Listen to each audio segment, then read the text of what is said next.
Before being a multiple-time All-Star, a league MVP, and World Series champion with the Chicago Cubs, Kris Bryant started his career like many exceptional MLB players, a highly touted prospect. Back in 2015, Kris Bryant was the team's #1 prospect, as well as the second best overall in all of MLB. Bryant had an outstanding career at the University of San Diego, where he set the school's all-time records in home runs, runs scored, and slugging percentage, all of which stand to this day. His resume attracted the attention of MLB scouts, and he was taken second overall in the 2013 MLB draft. He quickly showed that minor league baseball was child's play, hitting 9 home runs while slashing the following stat line in just 36 games across 3 levels in his first professional season. The following season was even better. In 2014, Bryant slashed 325, 661, and 1098 while slugging a ridiculous 43 home runs and driving in 110 runs across Double and Triple-A. So in spring training the next year, many people assumed it would be a slam dunk conclusion that Bryant would be promoted to the major leagues to start the season. His performance in camp surely warranted this, as he hit 9 home runs, batted .425, and slugged .1175 in 14 spring training outings. Despite this, Bryant started the season in Triple-A. Instead, the team named Mike Olt, who had a career .159 batting average up to that point, as a team starting third baseman. Head-scratching, to say the least. Bryant was clearly the team's best hitter throughout camp, and showed he was simply too good to be kept in the minor leagues. But after the Cubs started the season with a relatively pedestrian 5-3 record, Bryant was finally called up to the big leagues. He went on to have one of the best rookie seasons in league history, clubbing 26 home runs, driving in 99 RBIs, and hitting to a .275 average to post a 5.4 wins above replacement, which was third on the team. He was named an All-Star, placed 11th in NL MVP voting, and unanimously won the NL Rookie of the Year award. Additionally, according to sales on MLB's official website, Bryant had the best-selling jersey in all of baseball during the 2015 regular season. But what if I told you that because Bryant did not start the season on the Major League roster, he was screwed out of millions of dollars? Well, not exactly. Bryant is no longer on the Cubs, and his current team, the Colorado Rockies, is paying him pretty handsomely right now at $26 million annually for the next 4 seasons. But yeah, if we are looking at his standing after 2015, yeah, he absolutely was cheated out of some money. Let me introduce this concept called service time. MLB operates on a system where players with at least 6.000 years of MLB service time can enter free agency. In other words, they need at least 6 years in the league to enter the open market. Players from this past offseason, such as Juan Soto, Gleyber Torres, Corbin Burns, and William Adames, were all first-time free agents after accruing the required 6 years. But here's the catch. Quote, a player is deemed to have reached 1 year of Major League service time upon accruing 172 days in a given year, end quote. In the MLB calendar, there are 187 days, and a player accrues service time for each day he is on the Major League Club's active roster or the injured list. So for each day of service, they receive .001 years. One important thing to note here is what comes into play with top 2 Rookie of the Year finishes. If a player finishes in the top 2 in Rookie of the Year voting, he will be awarded a full year of service, regardless of whether he started the season on the active roster or not. For example, last year's NL Rookie of the Year Paul Skeens didn't make his big league debut until May 11th, more than a month after the season had started. But by winning the Rookie of the Year award, he automatically received the full year of service time.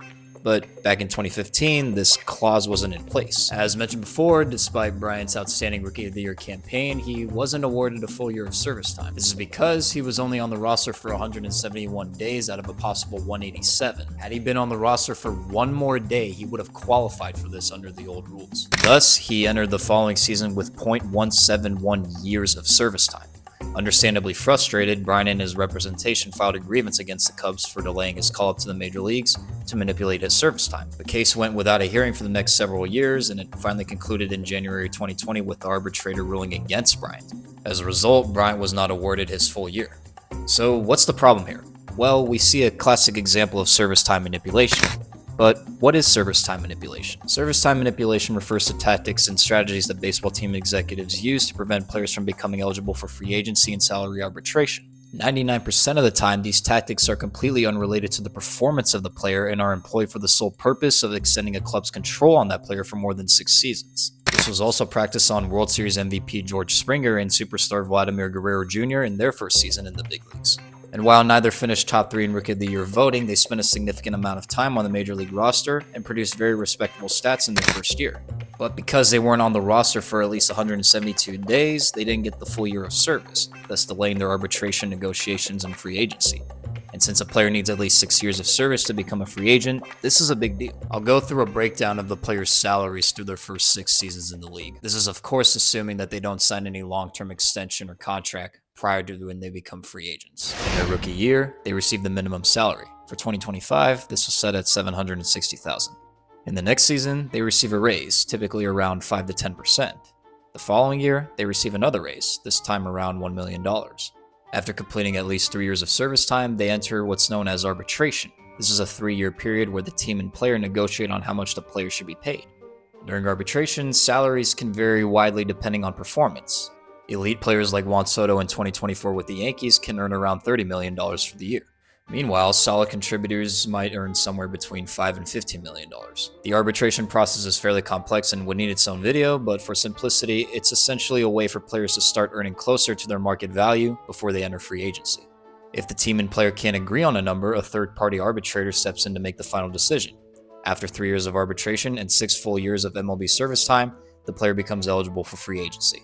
At that point, they're no longer under team control and are free to sign with any team for whatever amount in contract length. Now back to Kris Bryant. If the current rules of the CBA were applied in 2015, Bryant would have become a free agent after the 2020 season, instead of after 2021. Let me explain. Because the Cubs manipulated his service time, they effectively pushed his free agency back by an entire year. Instead of becoming a free agent after 2020, when he was still in his prime, he had to wait until after 2021. That's a huge deal. In 2020, he was still viewed as a franchise player and likely would have commanded a massive long-term contract on the open market. But by 2021, some injuries and inconsistent performance had slightly diminished his value, as well as the Cubs declining as a team after the World Series win in 2016. And again, Bryant did eventually get paid, but even though he signed a solid deal with the Rockies in 2022, there's no doubt he missed the chance to cash in at the peak of his career, all because of 1 week he was not in the bigs back in 2015. This is what service time manipulation is all about. It's a strategy teams use to delay a player's free agency and keep them under club control longer. Completely legal, yes, but it's ethically questionable as well. And again, it wasn't just Bryant. The same thing happened to George Springer, Vladimir Guerrero Jr., and several others. It's one of the worst kept secrets in baseball. And again, the irony of all this is that each of these players got the bag at some point. Springer signed a 6-year, $150 million fully guaranteed contract with the Toronto Blue Jays in 2021, and Guerrero recently just signed a ridiculous 14-year, $500 million contract extension, also with the Blue Jays, which kicks in next season. But nonetheless, by looking at their service time here, their free agency was delayed. Technically, they should have signed these contracts 1 year prior. But the good thing is this practice is slowly going away. Thanks to the new CBA signed in 2022, the Players Union and the league introduced new rules in order to discourage service time manipulation. So, here are the changes. As mentioned before, the top 2 Rookie of the Year finishers now receive a full year of service time automatically, even if they weren't on the opening day roster. That's why Paul Skeens, as mentioned earlier, was credited with the full year despite his late debut. Additionally, teams are now incentivized to promote top prospects early. Under the new system, if a team puts a top prospect on the opening day roster and that player wins the Rookie of the Year or places in the top 3 in MVP or Cy Young voting, the team gets extra draft picks. This is called the Prospect Promotion Incentive, or PPI. That's a huge shift in mindset. It encourages front offices to focus on talent and readiness rather than just contract control. This is what happened in the cases of Julio Rodriguez, Gunnar Henderson, and Corbin Carroll. Each of their respective teams earned an extra draft pick in the following year's draft because the players won the Rookie of the Year award. A few players are PPI eligible this year as well. Among these are Cam Smith, Christian Campbell, and Roki Sasaki. If any of these players win the Rookie of the Year or place top 3 in MVP voting, their clubs will receive an extra draft pick in 2026. Lastly, there's the Super 2 clause. As mentioned before, a player becomes eligible for arbitration after 3 years of service time. But there's a possibility of entering arbitration earlier if a player meets the following criteria. If they ended the prior season with between 2 and 3 years of MLB service time and at least 86 days of Major League service in that season, while being in the top 22% of that group in terms of days served, then the player can enter arbitration early. I know, it's quite a bit. But for example, this did indeed happen with Nolan Arenado and the Rockies when he entered the 2016 season with 2.155 years of service time. He signed a $5 million contract for that season, avoiding arbitration altogether. In conclusion, while service time manipulation isn't gone altogether, the logic behind teams doing it makes little sense now. With new CBA clauses in place that incentivize teams to call up their top prospects as soon as possible, teams are slowly starting to shift away from this thinking. And while these changes won't undo what happened to Kris Bryant, they are a step in the right direction. The system still isn't perfect, but it's improving. And hopefully, the next generation of stars won't have to go through what Bryant did just to get a fair shot at free agency. At the end of the day, these young guns are the future of baseball, and they deserve to be treated fairly from the start. They've earned their shot, and the game is better when they're on the biggest stage, not stuck in the minor leagues for the sake of club control.